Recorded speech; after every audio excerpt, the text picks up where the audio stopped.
Tinatayang nasa 14.4 million pesos halaga ng hinihinalang shabu ang narecover ng otoridad mula sa isang bagahe na itinapon ng tumakas na pasahero ng bus habang papasok sa isang checkpoint sa Lacson, Calinan, Davao City pasado 3:00 ng hapon, Mayo 29 ng taon. Sa ulat, sakay ng rural tour bus ang hindi pa kilalang sospek na inilarawang nakasuot ng itim na t-shirt na may stripes ang kwelyo, nakapantalon, nakasuot ng pula at itim na sapatos, nakashades at may balbas.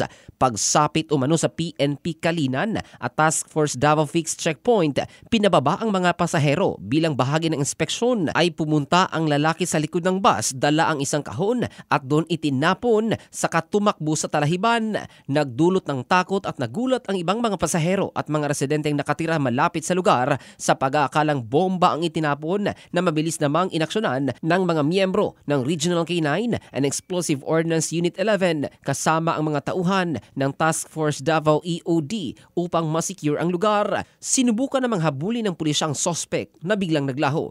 Nang buksan ang kahon, nadiskubre ang sako-sakong hinihinalang shabu. Napag-alamang galing sa Cagayan de Oro ang bus habang ang lalaki ay sumakay sa bahagi ng Bukidnon ngunit hindi na nakalusot sa mahigpit na checkpoint ng otoridad sa Davao City. Samantala, naglunsad naman ng hot pursuit operation ang mga otoridad laban sa nakatakas na sospek. Ito si Jofel Candado in the heart of changing lives ng Brigada News Philippines, the Music and News Authority.